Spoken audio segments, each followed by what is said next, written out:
اعوذ باللہ من الشیطان الرجیم، بسم اللہ الرحمن الرحیم، اللہم صلی علی سیدنا و مولانا محمد معدن الجود والکرم وعلی آلہ وبارک وسلم۔ محترم خواتین و حضرات، السلام علیکم۔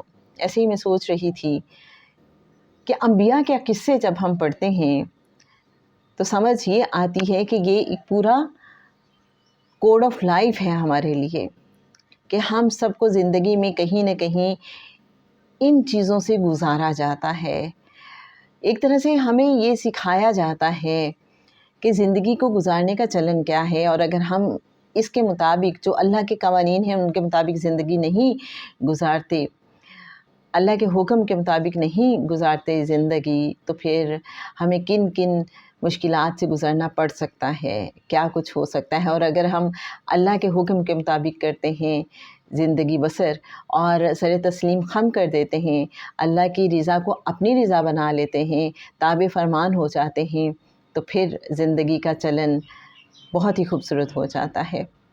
حضرت ابراہیم علیہ السلام کے حوالے سے جب بھی ہم سوچتے ہیں تو وہ جو انہوں نے اپنی مرضی ٹوٹل چھوڑنے کا کنسیپٹ ہمیں دیا، ہم حضرت اسماعیل علیہ السلام کا بچپن جب دیکھتے ہیں اور حکم ہوتا ہے کہ ایک ایسی اولاد کو جو بڑھاپے کی اولاد ہے اور پہلی اولاد ہے، رائٹ، اور حکم یہ ہوتا ہے کہ ایک ایسی وادی میں چھوڑ کے آنا ہے اس چھوٹے سے بچے کو ان کی والدہ کے ساتھ، حضرت بی بی ہاجرہ سلام اللہ علیہا کے ساتھ، کہ جو بے آب و گیا وادی ہے، جہاں نہ پانی ہے، نہ کوئی کھیتی باڑی ہے، نہ آبادی ہے لوگوں کی، لیکن حضرت ابراہیم علیہ السلام کوئی سوال نہیں کرتے، سر تسلیم خم کرتے ہیں، کمپلائنس کرتے ہیں۔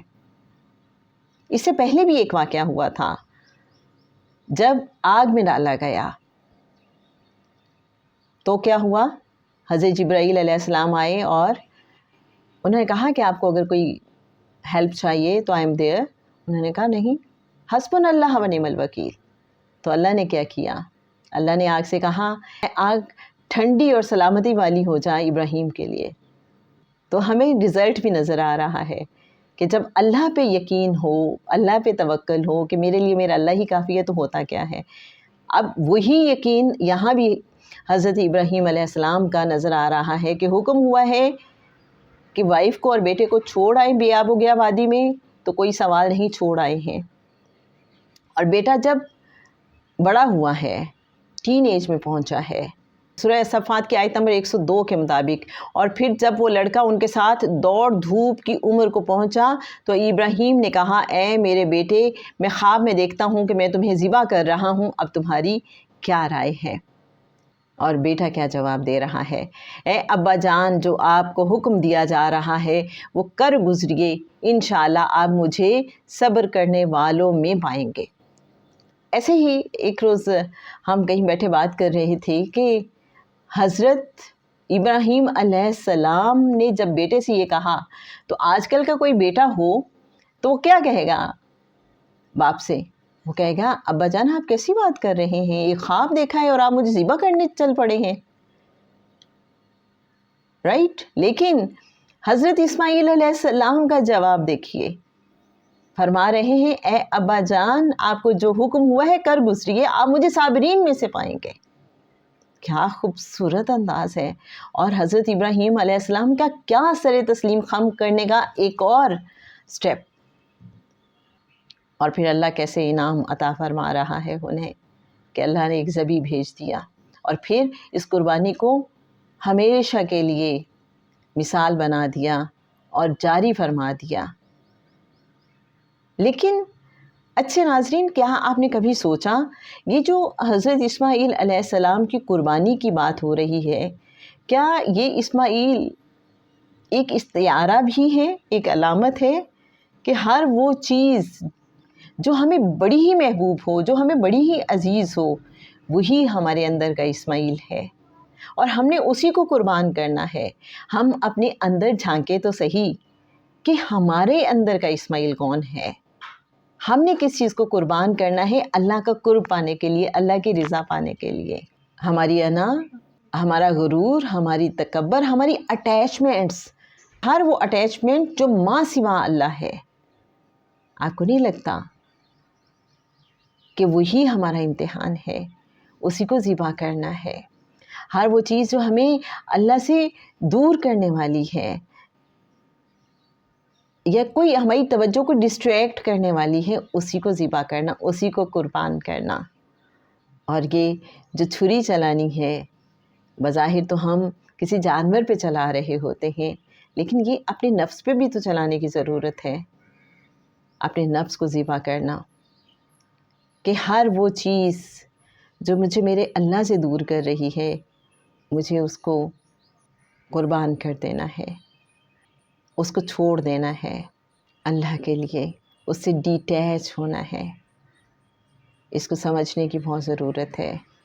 ہم تو بعض اوقات اپنی اٹیچمنٹس کو نہیں چھوڑ پاتے اور ہمارے لیے وہ بہت بڑا ٹیسٹ بن جاتی ہیں۔ تو محبوب ترین چیز کو اللہ کی راہ میں قربان کرنا ہی اصل قربانی ہے۔ اور بے شک اللہ کو گوشت کی تو ضرورت نہیں ہے، اسے تو تقویٰ پہنچتا ہے۔ ہماری نیتیں کیا ہیں، ہمارا اخلاص کیا ہے، اللہ کے لیے ہماری جذبات کیا ہیں، ہماری محبتیں کیا ہیں۔ دیکھیے حضرت ابراہیم علیہ السلام کا تو مقام ہی کچھ اور ہے نا، لیول ہی کچھ اور ہے۔ جیسے اللہ والے بتاتے ہیں کہ توکل کے 3 درجے ہیں: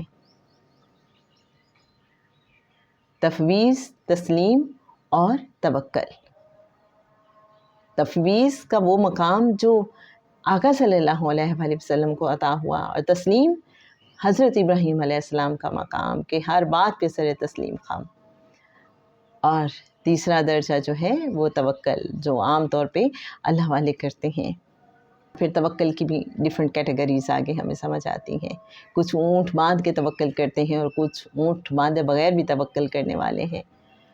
اس پہ کبھی اللہ نے چاہا تو پھر بات کریں گے، لیکن آج صرف یہ بات تھی کہ ہم بھی تو ذرا اندر سوچیں کہ محض جانور قربان کر دینا ہی کافی ہے یا ہم نے اپنے اندر کو بھی کھنگالنا ہے، اور کہیں اپنی جو اٹیچمنٹ سے ماں سوا اللہ، ان پہ ہمیں کام کرنے کی ضرورت ہے کہ وہ ہمیں کہیں اللہ سے، اللہ کے دھیان سے، اللہ کی یاد سے، اللہ کی طرف رجوع کرنے سے روک تو نہیں رہی۔